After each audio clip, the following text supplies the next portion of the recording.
जय भारत स्टूडेंट्स, आज हम एक्सरसाइज 1.1 के रिमेनिंग क्वेश्चन करने वाले हैं। उसमें question number 11, so that the relation R in the set A of points in a plane given by R is equals to PQ such that distance of the point P from the origin is same as the distance of the point Q from origin is a equivalence relation. Further, so that the set of all points related to P is circle passing through P with the origin as a center। देखो यहाँ पे क्या करेंगे, पहले relation जो दिया है वो लिख लेते हैं। So R is equals to P comma Q, तो यहाँ पे होगा OP is equals to OQ। यहाँ पे प्लेन में दिए हुए पॉइंट है P एंड Q। ये दो पॉइंट रिलेटेड तब होंगे जब distance from origin of the point P and distance from the origin from point Q are equal. हमको क्या दिखाना है, ये इक्वेशन जो है वो इक्विवेलेंस रिलेशन है। तो पहले रिफ्लेक्सिव की बात करते हैं। ऐसा कुछ लिख सकते हैं, OP is equal to OP। इसका मतलब ये हो गया P is related to P, P comma P belongs to R, therefore R is reflexive, R is reflexive. अब सेकेंड सिमेट्री के लिए क्या करेंगे, P comma Q belongs to R। इसका मतलब ये हो जाएगा OP is equal to OQ। अब OP is equal to OQ लिखो या OQ is equal to OP लिखो, कोई फर्क नहीं पड़ता क्योंकि तो डिस्टेंस ही है। तो इसका मतलब ये हो गया Q comma P belongs to R हो जाएगा, देयरफॉर R इज सिमेट्रिक। अब थर्ड प्रॉपर्टी ट्रांजिटिविटी, इसमें मैं ले रहा हूँ P comma Q belongs to R। अब Q comma R belongs to R। अब देखो दो पॉइंट रिलेटेड कब होते हैं, OP is equal to OQ होगा तब होगा, एंड यहाँ पे OQ is equal to OR होगा तब Q एंड R रिलेटेड होंगे। अब OP is equal to OQ है, OQ is equal to OR है, तो इन दोनों को मैं कंबाइन करता हूँ तो ऐसा लिख सकता हूँ OP is equal to OQ। इसका मतलब ये हो गया P comma Q belongs to R, therefore R is transitive. यहाँ पे लिखेंगे for all P and this P belongs to capital A। यहाँ पे भी लिख लेंगे for all PQ belongs to A। यहाँ पे भी लिख लेंगे, यहाँ पे डायरेक्ट लिखते हैं for all PQR belongs to capital A। तो R जो है रिफ्लेक्सिव है, सिमेट्रिक है, ट्रांजिटिव है, therefore R is an equivalence relation. अब क्या दिखाना है, देखो तो ऐसा बोला गया है कि भाई अगर पॉइंट P के रिलेटेड P पॉइंट जो है वो एक सर्कल का पॉइंट है, तो यहाँ पे मैं P कोई आर्बिटरी पॉइंट लेता हूँ। So let P XY be any arbitrary point।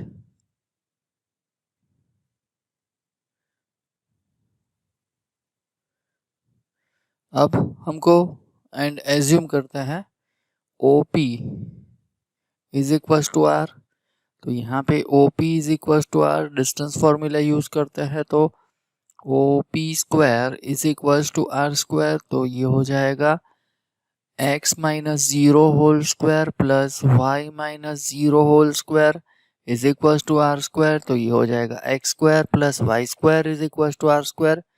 तो ये क्या दिखा था, सर्कल का इक्वेशन।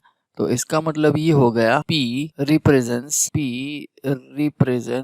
Point on circle. तो ये हो गया हमारा आंसर।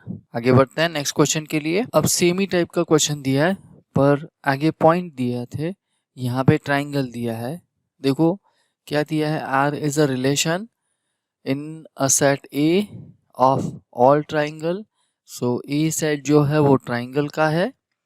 अब मैं बोल रहा हूँ कि यहाँ पे T1 एंड T2 दो ट्राइंगल है, वो रिलेटेड कब होंगे, अब तब होंगे जब T1 एंड T2 सिमिलर हो। अब दो ट्राइंगल जो है वो सिमिलर कब होंगे वो हमको पता होना चाहिए। कॉरस्पॉन्डिंग एंगल्स जो है ऑलवेज इक्वल होने चाहिए एंड कॉरस्पॉन्डिंग साइड्स जो है वो उसका रेशियो जो है वो इक्वल होना चाहिए, तभी जाके ऐसा बोल सकते हैं कि दो ट्राइंगल जो है वो सिमिलर है। ठीक है। तो यहाँ पे रिलेशन जो दिया है वो लिख लेते हैं आर T1 कॉमा T2। यहाँ पे हम लिखेंगे T1 is similar to T2। अब देखो हम ट्राइंगल की प्रॉपर्टी से हिसाब से बोल ही सकते हैं कि भाई triangle T1 is similar to T1 for all T1 belongs to A। तो a triangle itself is a similar triangle to given triangle। तो यहाँ पे हो जाएगा T1 comma T1 belongs to R, therefore R is reflexive। R is reflexive। चलो second property, यहाँ पे मैं ले रहा हूँ T1 रिलेटेड टू T2, इसका मतलब T1 comma T2 belongs to R। ये कब होगा? T1 is similar to T2। तो हम ऐसा बोल ही सकते हैं, कोई इशू नहीं है। T2 is similar to T1। तो ये हो गया है T2 comma T1 belongs to R। इसका मतलब ये हो गया R is symmetric. Third property ले लेते हैं, क्या लेंगे? T1 comma T2 belongs to R and T2 comma T3 belongs to R। इसका मतलब ये हो गया T1 is similar to T2 and T2 is similar to T3। तो ट्राइंगल के बारे में हमको पता है T1 कोई ट्राइंगल है वो सिमिलर है T2 से, T2 जो सिमिलर है वो T3 से। तो ऐसा बोल ही सकते हैं हम T1 is similar to T3। इसका मतलब ये हो गया T1 comma T3 belongs to R, therefore R is transitive। therefore R is an equivalence relation।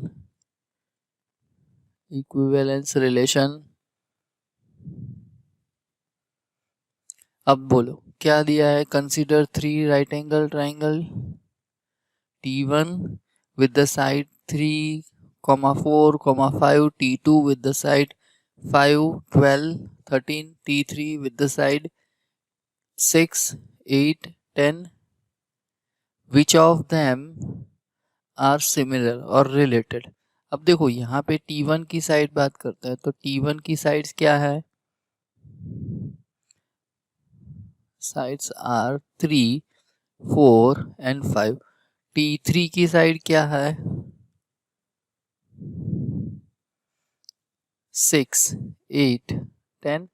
तो अगर मैं रेशियो निकालता हूँ तो 6/3 is equals to 8/4 is equals to 10/5। तो यहाँ पे हो जाएगा रेशियो 2। तो इसका मतलब ये हो गया T1 and T3 are similar triangle. So we can say that T1 comma T3 belongs to R।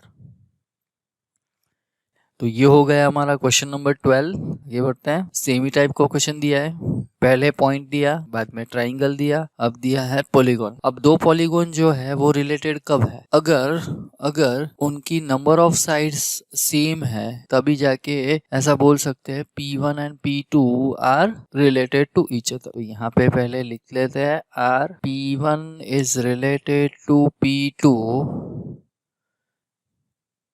if number of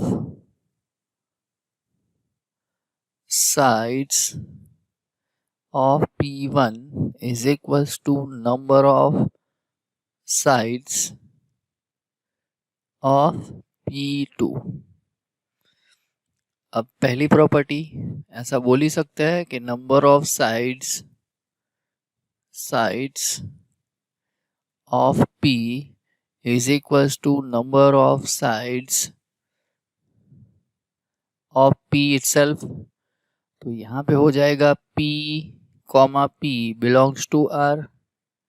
For all P belongs to capital A. इसका मतलब ये हो गया R is reflexive.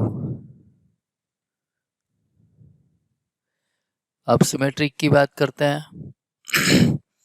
यहाँ पे मैं ले रहा हूँ P1, P2 belongs to R. इसका मतलब ये हो गया number of sides of P1 is equals to number of sides of P2.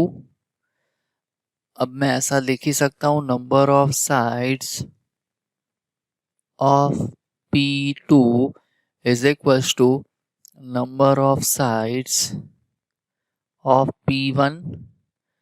तो इसका मतलब तो ये हो गया P2, P1 belongs to R. For all P1, P2 belongs to capital A. Therefore, R is symmetric relation. Third property ले लेते हैं. थर्ड प्रॉपर्टी में क्या लेंगे? P1, P2 belongs to R. P2, P3 belongs to R. अब देखो number of P1, P2 कब होगा? belongs to R कब होगा? Number of sides of P1 is equals to number of sides of P2. ये कब होगा? number of sides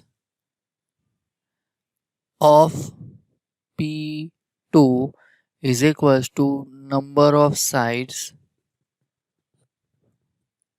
of P3.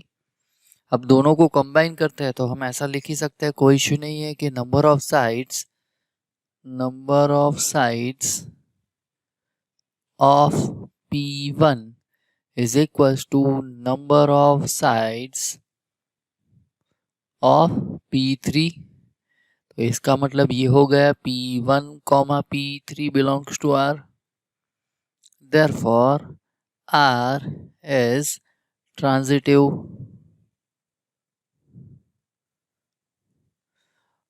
तो इसका मतलब क्या हो गया? R जो है वो इक्विवेलेंस रिलेशन है. Therefore, R is an equivalence relation.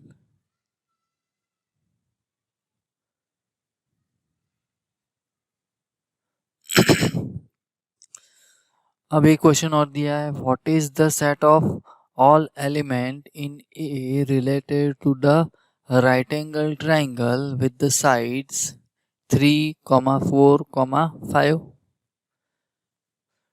तो देखो क्या होगा. एक राइट एंगल दिया है, उसकी साइड जो है, साइड्स आर 3, 4 एंड 5. तो उसके रिलेटेड जो ट्राइंगल है वो होगा कोई भी ट्राइंगल होगा, क्योंकि यहाँ पे हमको ऐसा बोल सकते हैं T is related to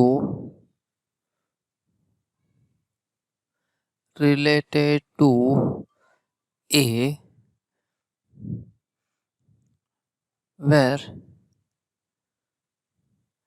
A is set of all triangles.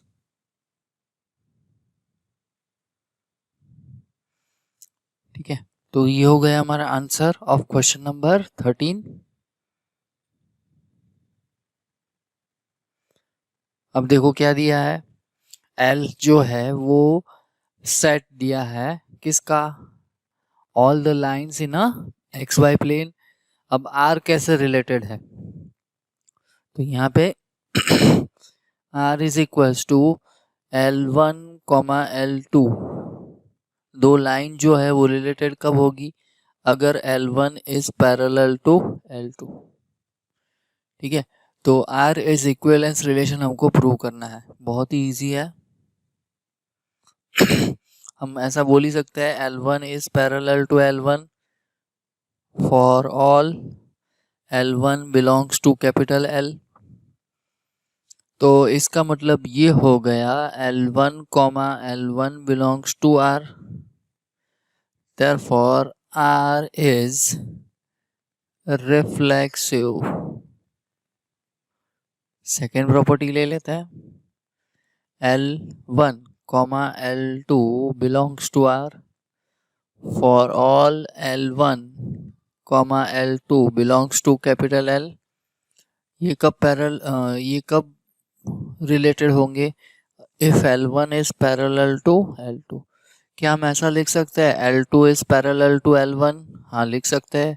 तो इसका मतलब ये हो गया L2 comma L1 belongs to R, therefore R is symmetric.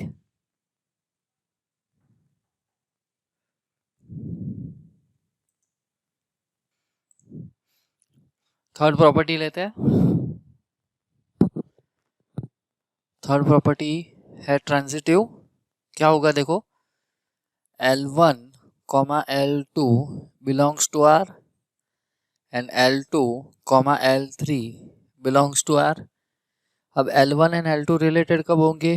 अगर L1 is parallel to L2 है, L2 is related to L3 कब होगा? L2 is parallel to L3। अब हमको पता है L3 एंड L1 भी पैरेलल होंगे, तो L1 comma L3 belongs to R, therefore R is symmetric, transitive relation।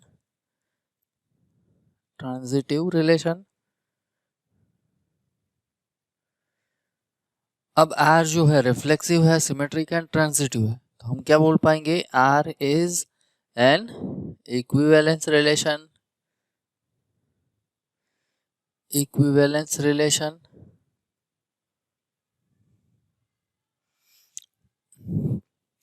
अब देखो हमको क्या दिखाना है, so that R is an equivalence relation, वो दिखा दिया। Find the set of all lines related to the line y is equals to 2x plus 4। तो यहाँ पे सेट ऑफ ऑल लाइन्स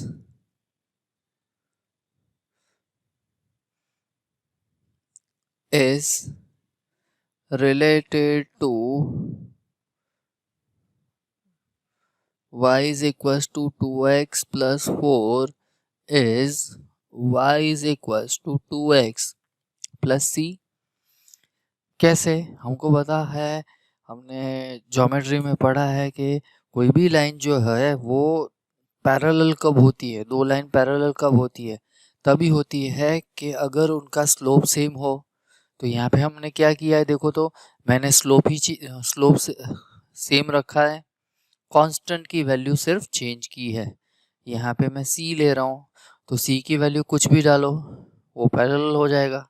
ठीक है, तो यहाँ पे हम ऐसा बोल सकते हैं कि y is equal to 2x plus c जो लाइन रिप्रेजेंट करेगा वो सारी ही line y is equal to 2x plus 4 के पैरेलल होगी।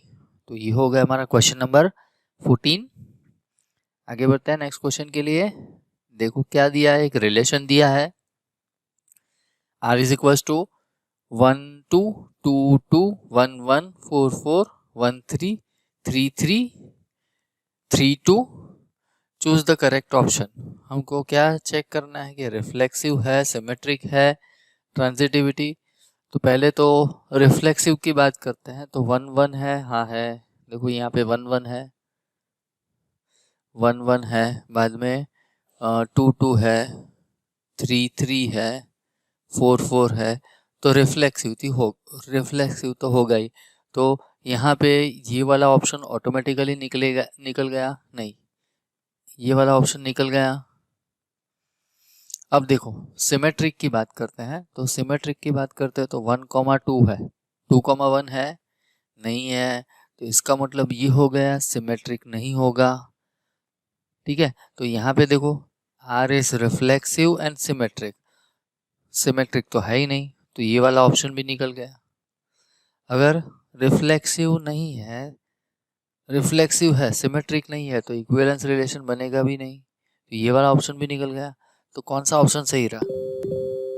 Obvious, R is reflexive and transitive but not symmetric, तो यहाँ पे बी ऑप्शन जो है वो करेक्ट ऑप्शन हो जाएगा। तो यहाँ पे ट्रांजिटिविटी चेक करने की कोई ज़रूरत नहीं है। ये हो गया हमारा आंसर, आगे बढ़ते हैं।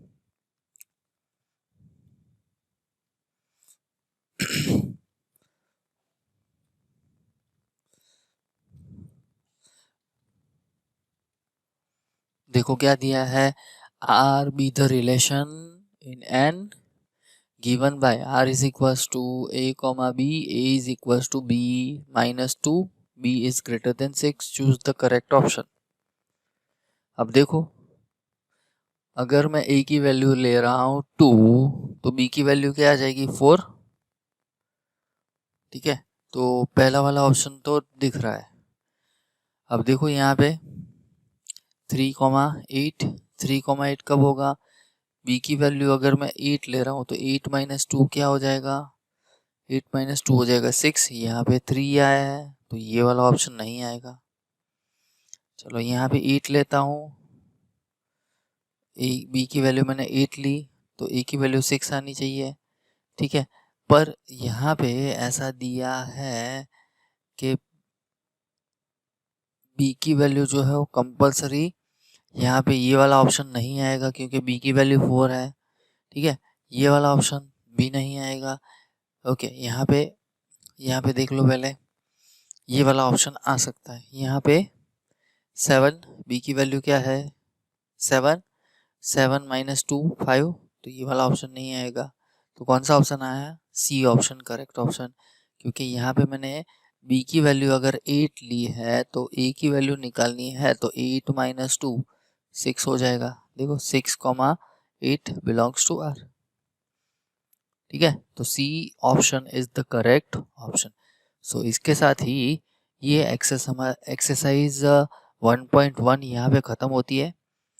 अब हम ये भी करते हैं कि जो एक्सरसाइज 1 में मिसलेनियस एक्सरसाइज 1 जो है उसमें भी रिलेशन के जो क्वेश्चन है वो भी साथ साथ में हम देख लेते हैं, ताकि रिलेशन वाला जो पोर्शन है एक ही साथ में वो ख़त्म हो जाए। तो एक्सरसाइज 1 के क्वेश्चन भी ले लेते हैं। एक्सरसाइज 1 में इस पोर्शन के 3 क्वेश्चन हैं।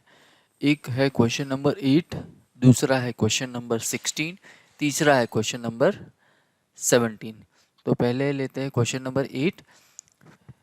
क्या क्वेश्चन दिया है, given that non empty set X, consider P X which is a set of all subset of X, define relation R in P of X as follows. इसका मतलब ये है यहाँ पे x जो है कोई नॉन एम्प्टी सेट है and p of x represents power set of x and relation between two sets are given such that a is subset of b। तो यहाँ पे जो p ऑफ x है ना, p ऑफ x ये है power set. Power set आपको पता होगा, अगर नहीं पता है तो मैं बता देता हूँ। एक्स जो है वो यूनिवर्सल सेट है। सपोज मैं नेचुरल नंबर ले रहा हूँ अप टू 10। ठीक है, ये हो गया हमारा यूनिवर्सल सेट। इसके सारे ही सबसेट अगर लिखते हैं तो 5 बाद में आएगा, सिंगलटन 1 बाद में आएगा, singleton 2 dot dot dot up to क्या आ जाएगा एक्स। इसको अगर मैं एक कलेक्शन में लिख देता हूँ तो ये हो जाएगा हमारा पी ऑफ एक्स। तो ये हो गया पावर सेट। अब यहाँ पे जो है वो सेट ही है, तो वो सेट पे यहाँ पे पी ऑफ एक्स पे एक रिलेशन डिफाइन करके दिया है। ठीक है, तो रिलेशन क्या है, R is equals to A comma B if A is subset of B। अगर A is a subset of B है तो हम ऐसा बोल सकते हैं A and B are related। तो पहले रिफ्लेक्सिव की बात कर लेते हैं। तो अगर सेट थियरी आपने ठीक तरह से पढ़ा हो तो हम ऐसा लिख ही सकते हैं A is subset of A। ठीक है, तो यहाँ पे हो जाएगा A comma A belongs to R। तो इसका मतलब ये हो गया, यहाँ पे मैं लिख देता हूँ for all A belongs to P of X। तो यहाँ पे R इज रिफ्लेक्सिव ऐसा हो गया है, रिफ्लेक्सिव।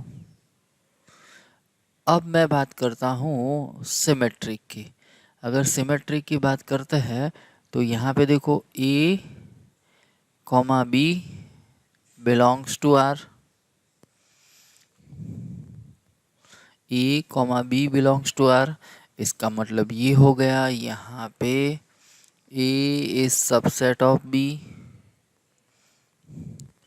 तो यहाँ पे सिमेट्रिक जो है वो नहीं होगा, क्योंकि यहाँ पे A is subset of B ऐसा लिख सकते हैं, पर B सबसेट ऑफ A वैसा नहीं लिख सकते। ठीक है, but B is not a subset of A, therefore B comma A does not belongs to R, therefore R is not symmetric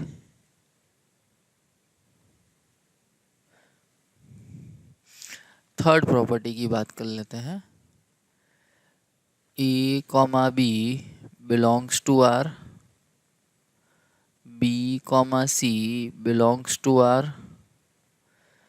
अब A comma B belongs to R है, उसका मतलब A सबसेट ऑफ B।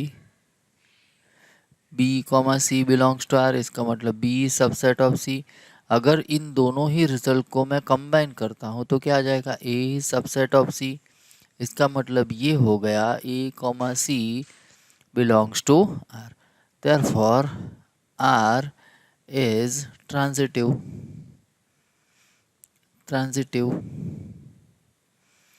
यहाँ पे क्या हम बोल सकते हैं कि ये इक्विवेलेंस रिलेशन है? नहीं, यहाँ पे R is not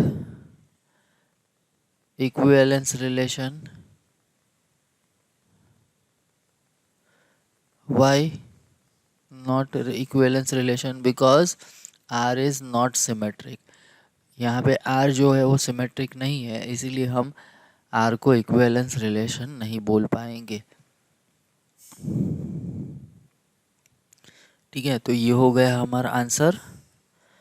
आगे बढ़ते हैं नेक्स्ट क्वेश्चन के लिए। देखो क्वेश्चन नंबर 16, यहाँ पे एक सेट दिया है 1 2 3, then number of relation containing 1 2 and 1 3 which are reflexive symmetric but not transitive. तो हमको एक ऐसा रिलेशन डिफाइन करना है जो रिफ्लेक्सिव हो, सिमेट्रिक हो, बट ट्रांजिटिव नहीं हो। तो इतने ये प्रॉपर्टी का सेटिस्फाइड करते हैं। वैसे कितने रिलेशन मिलेंगे वो हमको डिसाइड करना है। एक रिलेशन मिलेगा, दो रिलेशन मिलेंगे, तीन रिलेशन मिलेंगे या चार रिलेशन मिलेंगे। तो यहाँ पे क्या बोला गया, रिफ्लेक्सिव है, सिमेट्रिक है। तो पहले मैं एक रिलेशन ले रहा हूँ जिसमें मैं पहले तो रिफ्लेक्सिव के लिए 1 1 डाल दूंगा, 2 2 डाल दूंगा, 3 3 डाल दूंगा। तो ये रिफ्लेक्सिव हो गया। बाद में हमको 1 2 तो डालना ही है, 1 3 तो डालना ही है। अब सिमेट्रिक भी चाहिए तो 1 2 है तो 2 1 ऐड करना ही पड़ेगा, 2 1 ऐड कर दिया। ठीक है, सिमेट्रिक है तो 1 3 है तो 3 1 डालना ही पड़ेगा। अगर 3 1 नहीं डाला तो वो सिमेट्रिक नहीं होगा। अब देखो यहाँ पे ये हो गया रिफ्लेक्सिव, सिमेट्रिक, ट्रांजिटिव के लिए चेक करो तो यहाँ पे अब देखो यहाँ पे सिमेट्रिक हो रहा है, रिफ्लेक्सिव हो रहा है, ट्रांजिटिव नहीं होगा। कैसे नहीं होगा, देखो यहाँ पे कुछ ऐसा ले रहा हूँ मैं 1 2 1 belongs to R and 1 3 belongs to R, but 2,3 does not belongs to R. तो इसका मतलब ये हो गया, ये जो रिलेशन है वो सिमेट्रिक है, रिफ्लेक्सिव है, बट ट्रांजिटिव नहीं है। ठीक है, अब आगे कोई भी रिलेशन हमको ऐसा नहीं मिलेगा जिसके लिए हम ऐसा बोल सके कि given relation is reflexive, symmetric, but not transitive. तो यहाँ पे हमको एक ही रिलेशन मिलेगा। ठीक है, तो ये हो गया हमारा आंसर। आगे बढ़ते हैं, क्वेश्चन नंबर 17।